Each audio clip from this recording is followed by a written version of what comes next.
오늘은 회복시키는 신앙이라는 제목으로 함께 말씀을 생각해 보겠습니다.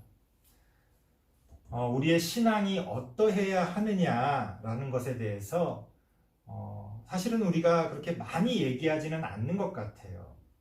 그러니까 그냥 끊임없이 그냥 어떤 신앙이라는 것을 향해서 막 달려들 뿐이지 우리의 신앙이 어떤 모습을 갖춰야 하고 또 어떤 신앙의 모습을 갖는 것이 또 하나님의 뜻에 합당한 그런 신앙인지에 대한 어떤 근본적인 질문들이 없는 경우가 많이 있다는 거지. 그러니까 우리가 어떤 길을 찾아간다고 했을 때 가장 중요한 건 내가 지금 이 길을 잘 가고 있는 건지 항상 확인하는 거 아닙니까? 뭐 이정표를 통해서건 뭐 내비를 통해서건 뭐 누군가에게 물어봐서건 그것을 확인하지 않고 그저 달려가는 일에만 집중하다 보면 다행히 방향이 틀리지 않는 경우에는 괜찮지만 만약에 조금이라도 그 길이 어긋나게 되면 어떤 일이 벌어집니까? 큰일이 벌어지는 거죠. 제가 며칠 전에 이제 운동을 하려고 이제 여기 수원천을 이제 쫙 이렇게 걷고 주변을 이제 제가 걷고 있었어요. 근데 어떤 좀 나이 드신 그 두 분이 아마 이제 친구랑 만나기로 한 모양이지요. 목소리가 워낙 크셔가지고 제가 들으려고 했던 건 아닌데 같이 이제 이렇게 어떻게 천천히 걸어가면서 그분들의 그 통화 소리를 듣게 됐습니다. 그분들이 뭐라 그러냐면 그래 무슨 갈비집? 거기 알아. 그러면서 그래 거기서 기다려. 그러면서 그 두 분이 이제 전화를 끊고서는 이쪽이야 하면서 막 제가 걸어가는 쪽으로 막 오시더라고요. 근데 그 갈비집은 반대쪽이었거든요. 그러니까 반대로 가셔야 되는데 바로 그 옆이었어요. 그런데 전혀 반대 방향으로 저를 따라서 계속 가면서 뭐 내가 그때 거기 가봤는데 저쪽이라고 그러면서 한 분이 이제 다른 분을 막 끌고 가시는 거예요. 그래서 저는 이제 웬만하면 이제 그런 일에 좀 나서지 않는 편입니다. 근데 두 분이 계속 말씀을 하시는 거예요.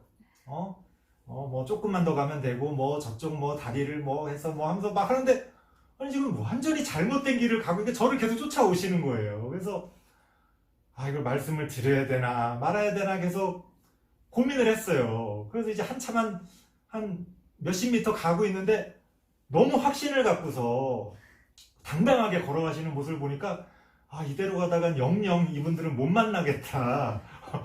그래서 안 되겠다. 내가 말씀을 드려야 되겠다. 그래서 제가 딱 돌아서 가지고 사실은 암흑의 갈비집은 아까 그 반대쪽입니다.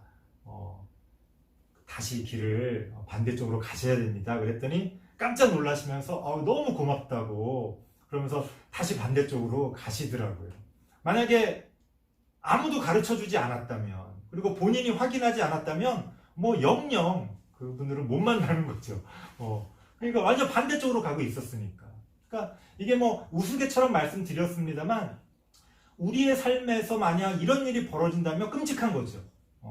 단지 뭐 여기저기 어느 곳을 찾아가는데 조금 헤매는 거야. 그럴 수도 있겠지만 우리의 삶의 길을 찾아가는데 다시 돌아갈 수 있는 기회가 없는 경우가 얼마나 많이 있습니까? 인생은 한 번뿐이잖아요. 다시 과거로 돌아갈 수가 없지 않습니까? 그렇기 때문에 우리는 끊임없이 내가 올바른 방향으로 나아가고 있는지를 확인할 필요가 있어요. 뭘 그렇게까지 자주 확인할 필요가 있나 싶을 만큼 확인할 필요가 있습니다. 왜냐하면 여러분들이 내비게이션을 통해서 길을 운전하면서 갈 때도 아실 겁니다. 다행히 어떤 길들은 조금 잘못 들어도 금방 그것을 회복할 수 있는 샛길이 있는 경우도 있지만 어떤 길은 샛길이 없어가지고 정말 한참을 완전히 다른 길로 가야 되는 경우도 많이 있다는 거예요. 그게 얼마나 우리의 인생을 낭비하는 것이고 또 그것 때문에 얼마나 많은 일들이 또 제대로 이루어지지 않겠습니까? 그러니까 우리는 그저 열심히 달려가는 그런 모습만을 가지고 내가 신앙생활을 잘하고 있구나 이렇게 생각해서는 안 된다는 거예요. 내가 지금 달려가는 그 길이 올바른 길인지, 또 때로는 어떤 길들은 천천히 걸어야 할 때가 있고, 또 어떤 길들은 또 속도를 내면서 나아가야 될 때가 있습니다. 이게 다 달라요. 우리의 인생은 마라톤 아닙니까? 무조건 매번 열심히 그렇게 100m 달리기 하듯이 달려가라고만 이야기한다면 그거는 뭔가 잘못된 거죠. 하지만 오늘날 우리의 신앙의 모습은 어떻습니까? 교회에서는 끊임없이 달려가라고 채찍질을 합니다. 우리는 속도를 내야 하는지 올바른 방향인지도 알지 못하면서 무조건 달려갑니다. 지쳐 쓰러지면 다들 외면하고 심지어 버려집니다. 그저 그 순간 열심히 달리는 사람만을 잘한다 잘한다 칭찬해주는 이상한 우리들의 교회의 모습을 볼 수가 있습니다. 하지만 신앙생활은 그런 것이 아니라는 거지. 오히려 신앙생활은요, 어떠한 방향성이 더 중요하다는 겁니다. 그 순간에 얼마나 시끄럽게 요란하게 열심히 소리를 지르냐, 그게 중요한 것이 아니라 내가 지금 어떤 방향으로 나아가고 있느냐, 그게 중요하다는 거예요. 간혹 이제 이런 목사님들의 설교도 이게 그냥 뭐 하나의 무슨 그 예능 프로의 한 편처럼 돼버리는 경우가 많은 것 같아요. 그래서 사람들이 그 설교를 듣고 오늘 설교 정말 너무 좋았어. 그게 무슨 의미입니까? 너무 좋았다는 게. 그 말은 오늘 설교 참 재밌었다. 오늘 설교 참 감동스러웠다는 거예요. 마치 우리가 텔레비전에 어느 한 드라마의 한 편, 예능의 한 프로를 보고서 오늘 정말 웃겼어, 재밌었어, 감동적이었어 라고 말하는 것처럼. 하지만 설교라는 건 그런 어떤 쇼가 아니라는 거죠. 설교는 성도들을 함께 어딘가로 이끌어 가는 겁니다. 방향이 중요하다는 거예요. 그 설교들을 통해 뭐 어떤 날은 참 재밌을 수도 있고, 뭐 어떤 날은 참 감동적일 수도 있고, 하지만 대부분의 시간들은 그저 어떻게 보면 그렇게 요란하지도 뭐 그렇게 시끄럽지도 않은 잔잔한 그런 설교의 시간들일 수 있습니다. 중요한 건 어떤 방향으로 우리를 이끌어 가느냐. 그래서 우리의 신앙에 있어서도 방향이 중요합니다. 하지만 우리들의 대부분의 방향은요, 여러 가지 방향을 말씀드릴 수 있지만 안쪽으로 향하는 신앙을 갖기가 쉽다는 거예요. 그러면 무슨 말이냐면 나 중심적인 신앙. 내가 좋고, 내가 은혜 받고, 내가 잘 되고, 뭐 기껏해야 우리 집이 잘 되고, 우리 교회가 잘 되고, 그것을 벗어나지를 못합니다. 우리나라가 잘 되고. 여전히 이런 것들은 어떤 안쪽을 향하는 신앙의 모습이에요. 하지만 성경은 우리에게 무엇을 가르쳐주고 있느냐? 우리의 신앙이 바깥쪽으로 향해서 나아가야 된다고 이야기하는 겁니다. 어떤 교회가 커졌어요. 그럼 힘이 세진 거잖아요. 그게 어떤 의미에서가? 자, 어떤 사람이 힘이 세졌습니다. 뭐 어쩌라고요? 그 사람이 힘이 세진 것과 내가 무슨 관계가 있습니까? 그 사람이 그 힘으로 열심히 운동을 해서 금메달을 따서 뭐 우리나라의 이름을 날렸다, 드높였다, 그러면 의미가 있을 수 있죠. 그 사람이 그 어떤 운동을 통해서 사람들을 즐겁게 해줬다, 혹은 누군가를 도와주고 살렸다, 의미가 있죠. 하지만 단지 그 사람이 힘이 세다는 게 무슨 의미가 있습니까? 어떤 사람의 힘이 세다는 거는, 그래서 그 자신의 힘을 위해 끊임없이 운동을 한다는 거는 안쪽을 향하는 신앙이에요. 바깥쪽을 향하는 신앙은 뭡니까? 그 힘을 가지고 어떻게 살아갈 것인가. 바깥쪽을 향하는 신앙이지. 오늘날 교회들은 부흥을 이야기합니다. 성장을 이야기합니다. 잘 되는 걸 이야기합니다. 그래서 결국 무엇을 하겠다는 겁니까? 요새는 뭐 하나님 나라의 개념조차도 점점 없어지는 것 같아요. 이젠 그냥 대놓고 다들 내가 잘 되고 우리가 잘 되고 그렇게 안쪽을 향하는 신앙만을 이야기합니다. 오히려 옛날에 더 가난하고 힘이 없고 어려웠을 때는 하나님의 나라를 꿈꾸고 하나님의 나라를 위해서 무엇인가를 한다라고 하는 개념이 있었지만 이제는 그런 것조차도 점점 희미해져 가고 있는 것 같습니다. 우리의 신앙은 바깥쪽으로 향하는 신앙이 되어야 한다는 거예요. 그래서 오늘 설교의 제목도 일부러 회복시키는 신앙이다 라고 잡았습니다. 그냥 회복하는 신앙이라고 말해도 되겠죠. 그럼 무엇을 회복하냐 하면서 여러 가지를 이야기하면 되니까. 하지만 좀 더 방점을 주기 위해서 회복시키는 신앙이다. 우리의 신앙이 안쪽이 아니라 바깥쪽을 향해야 한다는 것을 더 강조하기 위해 그렇게 설교 제목을 붙여봤습니다.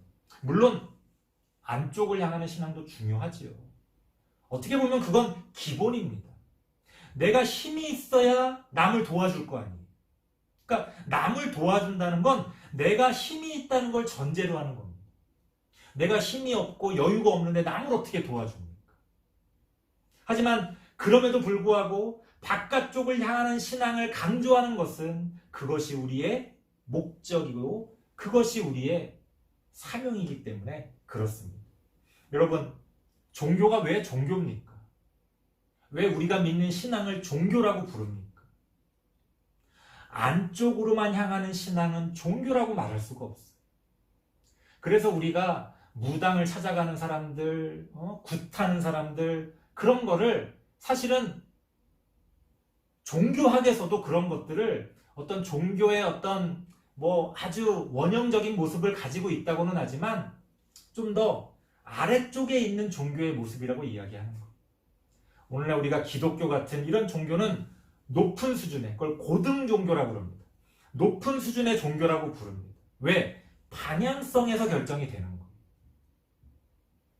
우리가 믿는 신앙이 종교일 수 있는 것은 그것이 단지 안쪽만 좋은 신앙이 아니라 바깥쪽도 좋게 만들어야 하는 그러한 어떤 사명이 우리의 신앙에 있다는 거예요. 나만 잘 되고 내 가족만 잘 되면 그거는 크게 의미가 없습니다. 어차피 나중에 죽으면 다 먼지가 되어 사라질 일들인데 무슨 1000년, 10,000년 살 것처럼 그렇게 물질을 움켜쥐고 나만 잘 되기 위해서 노력하는 그러한 모습은 어리석은 모습이라는 겁니다. 그렇다면 무엇을 회복시켜야 하는 걸까요? 오늘 성경을 한번 읽어보겠습니다. 오늘 본문에서는 나병 환자가 나오는데요. 나병이라는 건 우리가 흔히 예전에 문둥병이라고 이야기했던 그 병입니다. 요새는 한센병이라고 이야기를 하는데요. 사실은 꼭 한센병만이 아니라 그 한센병을 포함해서 피부적인 어떤 증상들이 나타나는 모든 어떤 그런 전염성 질병들을 나병이라고 성경에서는 이야기합니다. 자, 그 나병 환자가 예수님을 찾아와서 예수님이 그를 고쳐주셨어요.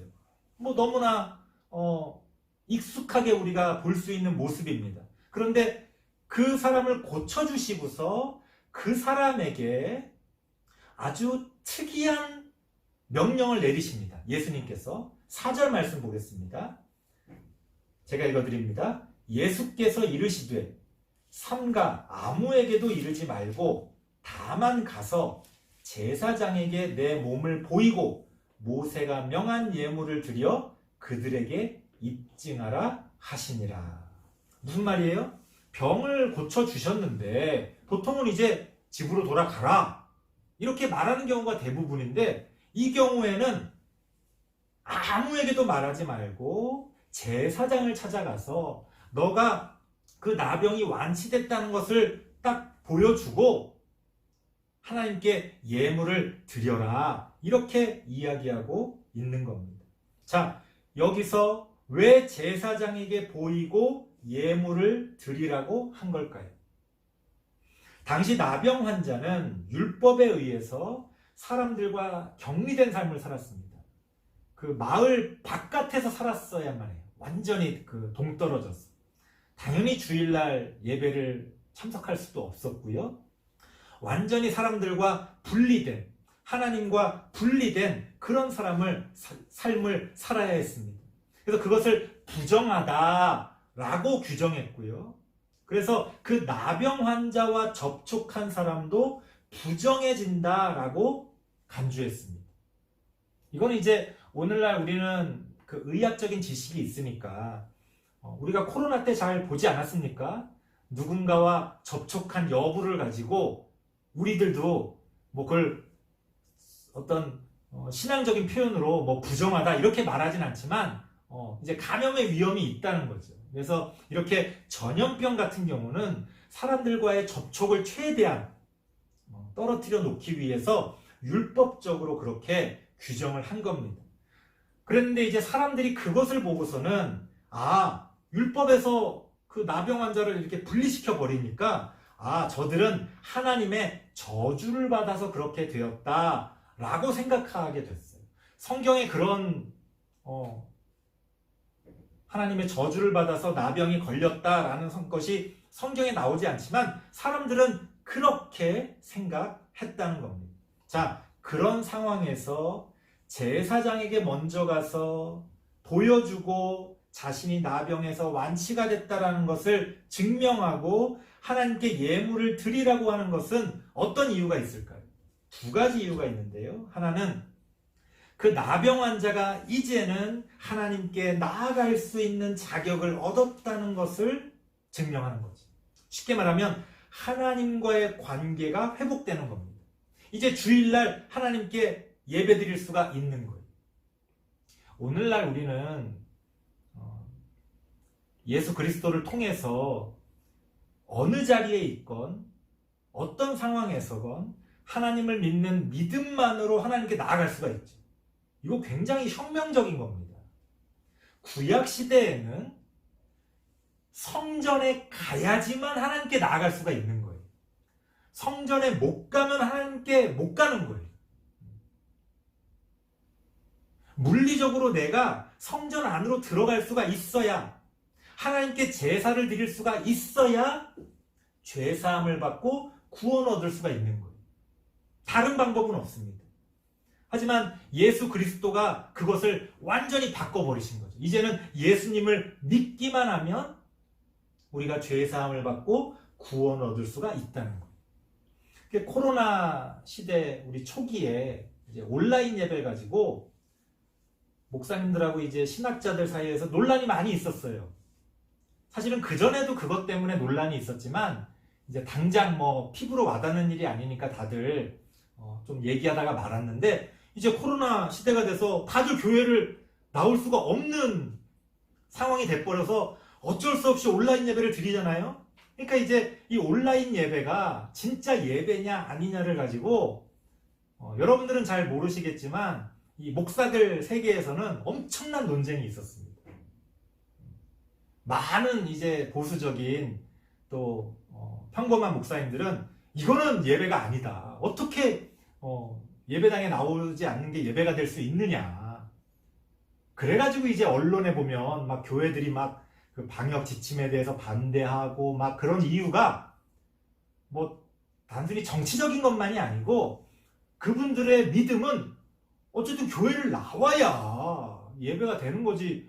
집에서 그냥 텔레비전 뭐 휴대폰 켜놓고 예배 드린다는 게 그게 말이 되느냐. 그래서 막 그냥 그런 분들이 저희 이제 그 목사님들 이제 모임 밴드가 있는데 뭐 거기 난리가 났었습니다. 이건 말도 안 된다. 한 1년 지나니까 다들 조용해지더라고요. 왜? 어쩔 수가 없잖아. 어쩔 수가 없잖아. 네. 지금은 다들 뭐 온라인 예배는 예배냐 아니냐를 따지는 사람이 없습니다. 왜? 이제는 뭐 익숙해졌으니까. 하지만 이제 우리가 이제 방역에서 좀 자유로워졌기 때문에 다시 교회를 나오자 이렇게 하는 거지만, 이제는 뭐 온라인 예배가 예배냐 아니냐를 가지고 따지는 사람이 그렇게 많지가 않습니다. 그런데 생각해보면 사실 그거를 따진다는 것 자체가 굉장히 구약적이죠. 옛날 구약 시대에나 성전에 갈 수 있냐 없냐를 가지고 따졌지만 예수 그리스도가 그 성전의 휘장을 갈라내시고 이제 우리가 예수님을 믿기만 하면 그 예수님의 중보의 사역을 통해 우리가 직접 하나님께 나아갈 수 있는 구원의 길이 열렸기 때문에 사실은 온라인 예배건 아니건 상관없이 믿음을 가지고 하나님께 예배드리는 자는, 믿음을 가지고 하나님께 나아가는 자는 누구나 하나님이 그 사람을 받아주시는 거죠. 그러니까 온라인 예배가 예배냐 아니냐라는 말은 되게 사실은 말이 안 되는 거예요. 근데 여전히 오늘날 우리 목사님들이나 신학자들 사이에서도 여전히 어떤 복음적인 마인드가 아니라 이런 율법적인 마인드에 갇혀 있는 사람들이 여전히 이렇게 많다는 것을 이번에도 여실히 알 수가 있었습니다. 자, 어쨌든 구약 시대에는 나병 환자가 성전에 나아갈 수가 없으니까 하나님의 구원으로부터 배제되는 거예요. 그래서 예수님께서 그 나병 환자에게 이제 하나님 앞에 나아갈 수 있다는 것을 그 제사장을 통해서 이제 입증받는 거죠. 그래서 하나님과의 관계가 회복되는 겁니다. 자, 그렇게 하나님과의 관계가 회복되면 또 어떤 관계가 회복되어집니까? 오늘 성경에 나오지 않지만 이제 다른 사람들과의 관계가 회복되죠.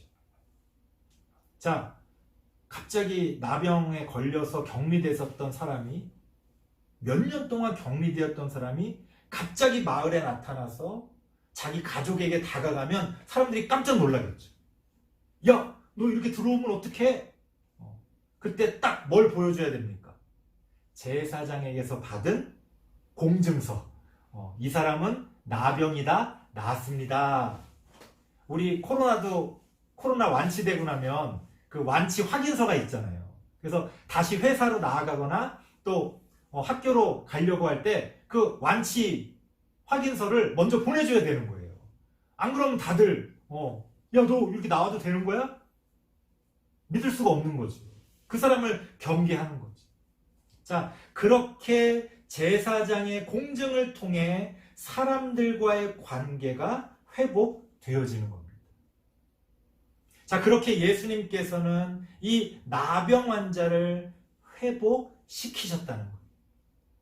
이것이 우리에게 보여주는 것은 우리의 신앙도 이렇게 어떤 것을 회복시키는 신앙이 되어야 한다는 겁니다.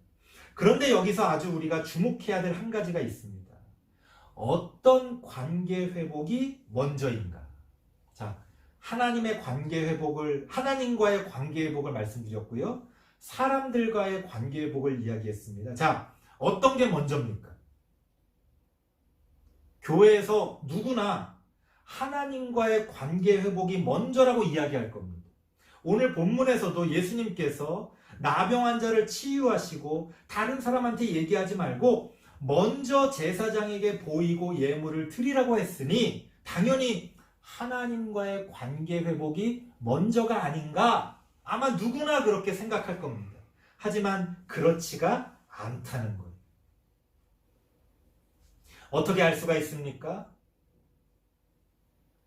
사실은 격리되어져 있어야 할 나병 환자가 고침을 받기 위해 여러 가지 위험을 무릅쓰고 예수님을 찾아왔습니다. 사실 율법을 어긴 거예요. 예수님을 찾아오면 안 되는 거예요. 왜? 나병 환자니까. 율법에 의해서. 하지만 구원 얻고자 하는 그 간절한 마음이 이 나병 환자로 하여금 예수님을 찾아오게 했습니다. 예수님은 어떻게 하셨습니까? 그냥 말씀으로만 치유해 주실 수도 있었을 텐데 3절 말씀 보니까 예수께서 손을 내밀어 그에게 대시며 이르시되, 어떻게 보면 보란듯이 예수님은 그 나병 환자를 안아주시고 손으로 만져주시며 그의 환부가 깨끗해지도록 기도해 주셨다는 거예요. 율법에 의하면 나병 환자를 절대 접촉해서는 안 됩니다. 나병 환자를 접촉하는 순간 율법에 의해서 나한테 나병의 증상이 나타나건 나타나지 않건 나병 환자에게 접촉하는 순간 나도 부정해지는 거예요. 그럼 나도 이제 교회를 못 나가는 거예요. 마치 우리 코로나 시대에 왜 자가격리, 격리기간처럼 나 괜찮은데 그래도 왜 접촉했으면 무조건 일주일, 열흘 이렇게 격리해야 되잖아요. 나는 괜찮아도. 마치 그런 것처럼 이 나병 환자에게 접촉하는 순간 하나님으로부터 격리되는 거예요. 분리되는 거예요. 그러니까 예수님이 그 나병 환자의 몸을 만지셨다는 것 자체가 율법적으로는 그건 잘못된 거예요. 율법을 어기는 겁니다. 그럼에도 불구하고 예수님은 그 나병 환자를 환영해 주시고 그 나병 환자를 만져 주셨다는 거예요. 무슨 얘기입니까? 어떤 관계 회복이 먼저예요? 원론적으로는 하나님과의 관계 회복이 먼저입니다. 당연하죠. 하나님과의 관계 회복을 나중이라고 말할 사람이 누가 있겠어요? 하지만 실질적으로는 우리의 삶 가운데서는 사람과의 관계 회복이 먼저라는 거예요. 그 나병 환자가 용기를 내서 예수님을 찾아오지 않았다면 이런 치유의 역사는 벌어지지 않았겠죠. 예수님이 율법을 무릅쓰시고서라도 그 나병 환자에게 손을 대시고 그를 고쳐주시지 않았다면 이런 회복시키는 놀라운 역사는 벌어지지 않았겠죠. 그렇게 먼저 모든 율법과 관례와 모든 고정관념을 깨뜨리고 사람과의 관계 회복이 먼저 되어졌을 때 자연스럽게 하나님과의 관계 회복도 증명되고 입증되는 거예요. 사실은 성경에서는 하나님과 관계 회복을 해야 된다는 말이 안 나옵니다. 물론 성전으로부터 어쩔 수 없이 분리되어질 수밖에 없지만 그것도 다른 사람들을 그 병으로부터 지키기 위한 거지, 성경에서는 나병 환자가 하나님의 저주를 받았다거나 하나님에게 버림받았다라는 말이 없어요. 모든 것은 사람들과의 관계 회복을 위해서 존재하는 겁니다. 예수님께서 이 나병 환자에게 먼저 제사장을 찾아가라고 한 것도 마찬가지. 어차피 집으로 가봤자 아무도 그 나병 환자를 환영해주지 않습니다. 그 제사장의 완치 확인서가 있어야 그나마라도 사람들에게 받아들여질 수가 있는 거예요. 그동안에 하나님께 버림받았던 사람이 이제 나병이 나아져서 하나님께 다시 나아갈 수 있게 되는 게 아닙니다. 하나님은 나병 환자를 버리신 일이 없어요. 사람들을 위해서 격리시키고 분리시키신 거지.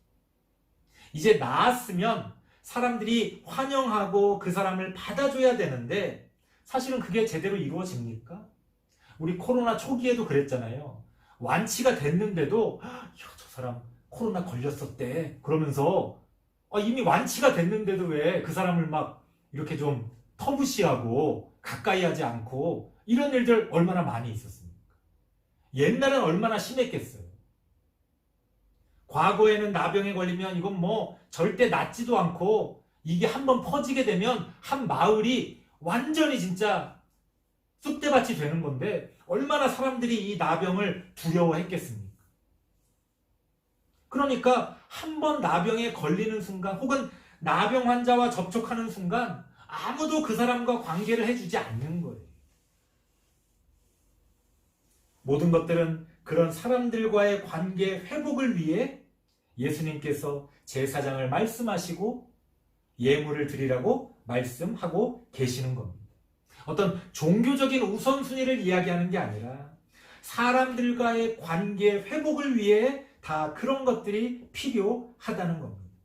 그러니까 다시 말씀드립니다. 원론적으로는 하나님과의 관계 회복이 먼저입니다. 하지만 그거는 어떻게 보면 우리가 믿음을 가지고 하나님께 나아가는 순간 하나님은 언제든 우리를 받아주시는 것. 하지만 사람들은 그렇지가 않죠.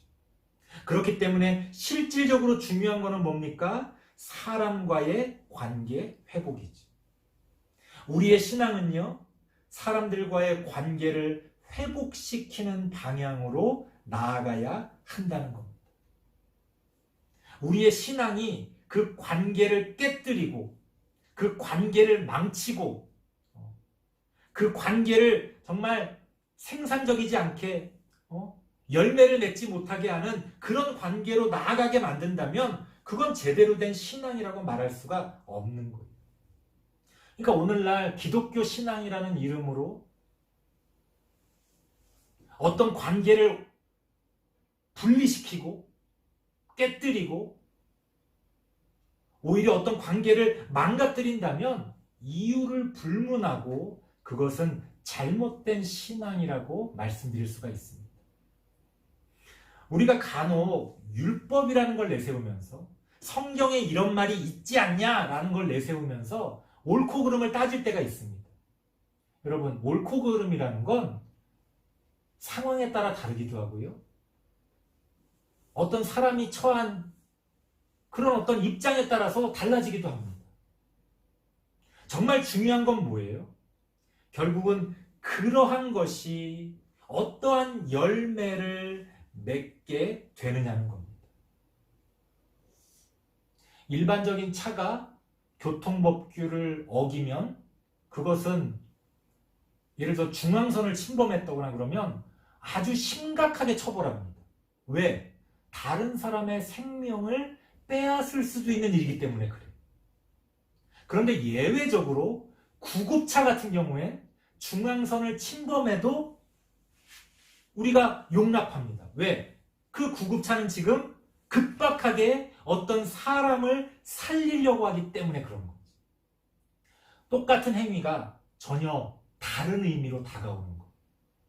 그런데 우리는 이 법 좋아하는 사람들은 이 율법을 이야기하면서 사실은 자기 편리한 대로 자신의 입장을 변명하기 위해 혹은 자신의 기득권을 유지하기 위해 그 법을 이용해서 사람들을 정죄합니다. 하지만 성경은 우리에게 뭐라고 이야기합니까? 그 율법을 뛰어넘는 신앙을 이야기합니다. 그 율법을 뛰어넘는 신앙이라는 건 뭐예요? 결국 그 율법도 사람을 위해서 존재하는 거지. 그 율법이 누구를 위해 존재하는가? 그 율법이 어떤 열매를 맺고 있는가? 이게 중요한 거예요. 처음 구약 시대에 나병 환자가 나병에 걸렸을 때 격리됐던 것은 다른 사람들을 보호하기 위한 거였죠. 하지만 시간이 흐르면서 사람들에게는 어떤 잘못된 편견이 생겼습니까? 나병에 걸린 사람은 하나님의 저주를 받았다라고 하는 이상한 그런 잘못된 고정관념이 생긴 거예요. 편견이 생긴 거예요. 하지만 우리의 신앙은 하나님이 우리에게 주신 복음은 그 모든 것들을 다시 회복시키는 겁니다. 본래 자신의 그 자리에서 자신의 기능을 제대로 할 수 있도록 회복시키는 거죠. 그렇게 우리 기독교 신앙은 사람들과의 관계를, 그 사람들을 회복시키는 방향으로 나아가야 한다. 뭐 교리가 이렇건 저렇건 혹은 어떤 것들을 뭐 옳다고 이야기하건 뭐라고 이야기하건 그거는 상황에 따라 사람들에 따라 조금씩 다를 수 있어요. 하지만 중요한 건 뭐예요? 그것이 우리의 관계를 회복시키는 신앙이냐? 사실은 그것이 중요한 기준이 되어진다는 겁니다. 여러분의 신앙은 어떤 신앙입니까? 우리 교회의 신앙은 어떤 신앙입니까? 사람을 살리고 사람들과의 관계를 회복시키는 신앙입니까? 아니면 그 관계를 깨뜨리고 그저 안쪽만을 향하여 나의 안락함과 우리의 안락함만을 추구하는 그러한 신앙입니까? 예수님께서 용기를 내요 자신을 찾아온 그 나병 환자를 안아주셨던 것처럼 우리의 신앙도 그렇게 율법을 뛰어넘어 회복시키는 신앙이 되어야 한다는 것.